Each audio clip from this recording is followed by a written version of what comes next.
मां कामाख्या की कृपा, एक नई उम्मीद की कहानी। नीलाचल पर्वत की चोटी पर, जहां बादल आसमान को गले लगाते हैं, मां कामाख्या का मंदिर बसा है। असम की राजधानी गुवाहाटी से कुछ ही किलोमीटर दूर यह मंदिर आस्था और रहस्य का संगम है। लाल पत्थरों से बनी इसकी दीवारें, गर्भगृह में बहता रहस्यमयी झरना और मंत्रों की गूंज, यह सब कुछ ऐसा है जैसे समय यहाँ रुक गया हो। सितंबर का महीना था और अंबुबाची मेला शुरू होने वाला था। यह वह समय है जब मां कामाख्या की शक्ति अपने चरम पर होती है। कहते हैं, इस मेले के दौरान मंदिर 3 दिन के लिए बंद रहता है, क्योंकि मां अपने मासिक चक्र में होती है। जब मंदिर खुलता है तो गर्भगृह में रखा गया सफेद कपड़ा लाल रंग से रंगा हुआ मिलता है। एक ऐसा चमत्कार जिसका रहस्य आज तक कोई नहीं सुलझा सका। प्यारे भक्तों, आधा अधूरा ज्ञान पाप का कारण बनता है, इसलिए इस कहानी को अंत तक जरूर पढ़ें। अगर आप मां कामाख्या के सच्चे भक्त हैं, तो इस कहानी को अपने दोस्तों और परिवार के साथ शेयर करें और नीचे कमेंट में जय माता दी जरूर लिखें। कहानी की शुरुआत, एक मां की उम्मीद। मेले की भीड़ में मंदिर की खड़ी चढ़ाई वाली सीढ़ियों पर एक 38 साल की महिला, काव्या शर्मा, अपने 12 साल के बेटे अनिरुद्ध को गोद में लिए चल रही थी। काव्या मुंबई की एक मध्यम वर्गीय विधवा थी, जो अपने बेटे की जिंदगी बचाने की आखिरी उम्मीद लेकर यहाँ आई थी। अनिरुद्ध को 2 साल पहले एक दुर्लभ बीमारी, मायस्थेनिया ग्रेविस, ने जकड़ लिया था। यह बीमारी उसकी मांसपेशियों को धीरे धीरे कमजोर कर रही थी। डॉक्टरों ने कहा था कि अनिरुद्ध शायद 1 साल से ज्यादा न जी पाए। मुंबई के बड़े बड़े अस्पतालों में इलाज करवाने के बाद भी कोई फायदा नहीं हुआ। लाखों रुपए खर्च हुए, दवाइयाँ, थेरेपी और अनगिनत टेस्ट, सब बेकार। अनिरुद्ध अब न चल पाता था, न ठीक से बोल पाता था। उसकी मासूम आंखों में दर्द की छाया थी, लेकिन उसकी छोटी सी मुस्कान काव्या का एकमात्र सहारा थी। काव्या की जिंदगी अनिरुद्ध के इर्दगिर्द सिमट गई थी। 3 साल पहले उसके पति अजय एक ट्रेन दुर्घटना में चल बसे थे। तब से काव्या ने खुद को संभाला, एक छोटी सी नौकरी शुरू की और अनिरुद्ध को पालने में कोई कसर नहीं छोड़ी। लेकिन जब अनिरुद्ध की बीमारी का पता चला तो उसका विश्वास डगमगा गया। एक रात अस्पताल के कॉरिडोर में बैठकर वह रो रही थी, तभी उसकी सहेली मधु ने उसे एक पुरानी किताब दी। यह किताब मधु की दादी की थी, जिसमें मां कामाख्या के चमत्कारों का जिक्र था। किताब में लिखा था, मां कामाख्या की शक्ति से असंभव भी संभव हो जाता है।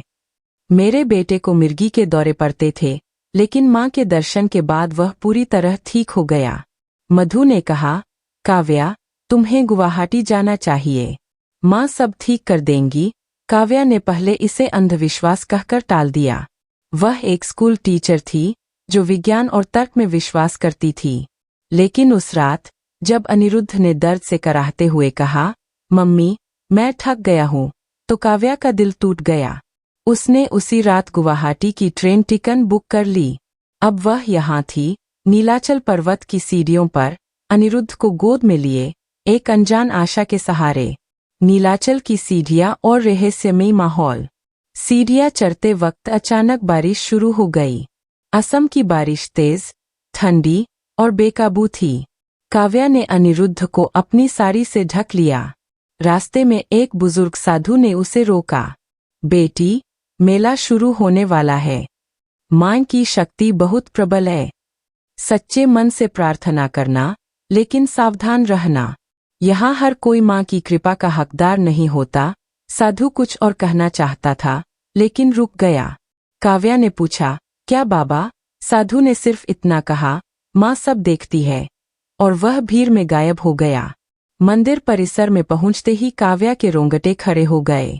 हवा में अगरबत्ती, फूलों और कुछ अजीब सी गंध थी, जो शायद खून जैसी थी।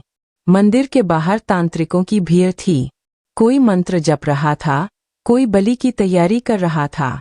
एक तांत्रिक ने काव्या को देखकर कहा, बेटी, बलि चढ़ाओ, मां प्रसन्न होंगी। काव्या ने विनम्रता से मना कर दिया। मैं सिर्फ मां के दर्शन करने आई हूँ, तांत्रिक ने रहस्यमयी मुस्कान के साथ कहा। ठीक है, लेकिन माँ की शक्ति को कम मत समझना। यहाँ जो होता है वह दुनिया की समझ से परे है। गर्भगृह का रहस्य। मंदिर का गर्भगृह अंधेरा था। वहाँ कोई मूर्ति नहीं थी, सिर्फ एक पत्थर का योनि रूप जिसके नीचे एक छोटा सा झरना बह रहा था। पानी लाल था जैसे खून। श्रद्धालु इसे स्पर्श करते, प्रार्थना करते। काव्या ने अनिरुद्ध को नीचे उतारा और दोनों ने हाथ जोड़े। मार, मेरे बेटे को बचा लो। मेरे पास अब कुछ नहीं बचा। काव्या की आंखों में आंसू थे। अनिरुद्ध की आंखें बंद थीं, लेकिन अचानक उसने धीमी आवाज में कहा, मम्मी, कोई गा रहा है। एक औरत, लाल साड़ी में। काव्या चौंक गई। क्या बेटा? यहाँ तो कोई नहीं है। लेकिन अनिरुद्ध ने फिर कहा, वो मुझे बुला रही है।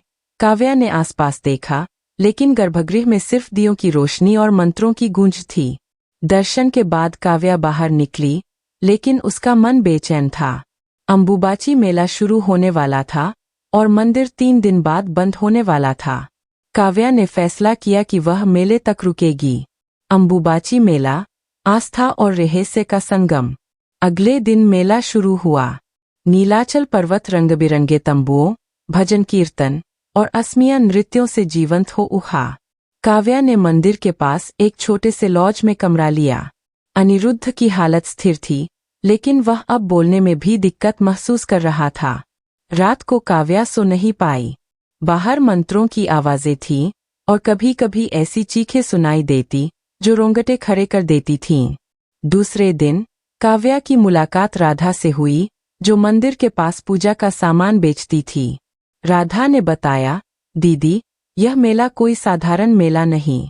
मां कामाख्या इस दौरान सबसे ज्यादा सक्रिय रहती है।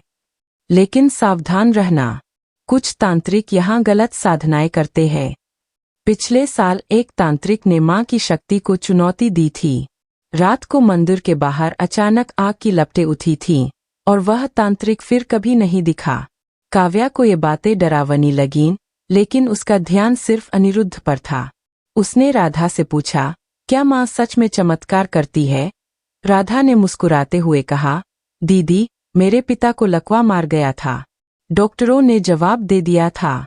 लेकिन पिछले मेले में मैंने मां से प्रार्थना की। जब मंदिर खुला तो उस सफेद कपड़े पर मेरे पिता का चेहरा उभरा था। आज वह चलते फिरते हैं। यह सुनकर काव्या की आंखों में उम्मीद की चमक जगी।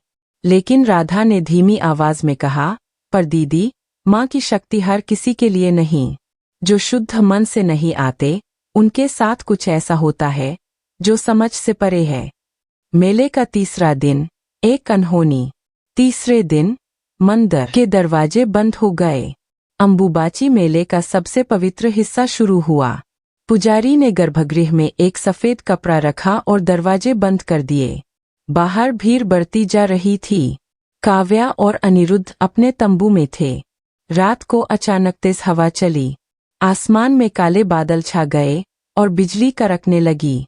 तंबू के बाहर एक अजीब सी सायंसायं की आवाज सुनाई दी। काव्या ने बाहर झांका तो देखा कि कुछ तांत्रिक एक चौराहे पर हवन कर रहे थे। आग की लपटें इतनी ऊंची थीं कि आसमान को छू रही थीं। अचानक एक तेज चीख गूंजी। भीड़ में हड़कंप मच गया। काव्या ने देखा कि एक तांत्रिक जमीन पर गिरा हुआ था। उसकी आंखें पथराई थीं और मुंह से झाग निकल रहा था। लोग चिल्ला रहे थे, मां का श्राप, मां का श्राप। एक पुजारी ने बताया कि उस तांत्रिक ने गलत मंत्रों से मां की शक्ति को नियंत्रित करने की कोशिश की थी और मां ने उसे सजा दी। काव्या डर गई। उसने अनिरुद्ध को सीने से लगा लिया। लेकिन अनिरुद्ध ने फिर कुछ ऐसा कहा जो उसे चौंका गया। मम्मी, वो औरत फिर आई। वो कह रही है, डर मत, मैं हूँ। काव्या ने पूछा, कौन बेटा? लेकिन अनिरुद्ध की आंखें बंद हो गईं।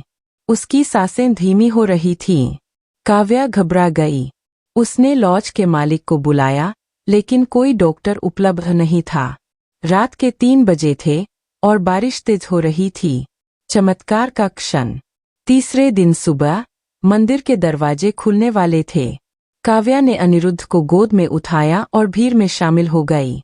उसकी आंखें नम थीं, लेकिन मन में एक अटूट विश्वास था। मंदिर के दरवाजे खुले। पुजारी अंदर गए और जब बाहर आए तो उनके हाथ में वह सफेद कपड़ा था, लाल रंग से रंगा हुआ। लेकिन इस बार कपड़े पर एक आकृति उभरी थी, एक छोटे बच्चे का चेहरा। भीड़ में सन्नाटा छा गया। पुजारी ने चिल्लाकर कहा, माँ की कृपा, यह चमत्कार है। काव्या का दिल तेजी से धड़कने लगा। वह आकृति अनिरुद्ध जैसी थी। उसने अनिरुद्ध को देखा, जो उसकी गोद में था। अचानक अनिरुद्ध की आंखें खुली। उसने कहा, मम्मी, मुझे अच्छा लग रहा है। काव्या ने उसे छुआ। उसका शरीर गर्म था, लेकिन सामान्य। उसकी सांसें तेज हो रही थीं। भीड़ ने देखा और लोग चिल्ला उठे, माँ का चमत्कार, माँ का चमत्कार। काव्या गर्भगृह की ओर बढ़ी। अंदर का माहौल बदल गया था। लाल पानी का झरना तेजी से बह रहा था। अचानक एक तेज रोशनी चमकी और गर्भगृह में एक ध्वनि गूंजी, जय माता कामाख्या। अनिरुद्ध ने अचानक अपने पैर हिलाए। काव्या अवाक रह गई। उसने अनिरुद्ध को नीचे उतारा और वह चलने लगा, पहले धीरे धीरे, फिर तेज। भीड़ ने देखा और लोग रोने लगे। एक पुजारी ने कहा, माँ ने इस बच्चे को नया जीवन दिया। रहस्य का अंत और नई शुरुआत। उस रात जब काव्या और अनिरुद्ध लॉज लौटे, अनिरुद्ध ने कुछ ऐसा कहा जो काव्या के रोंगटे खड़े कर गया।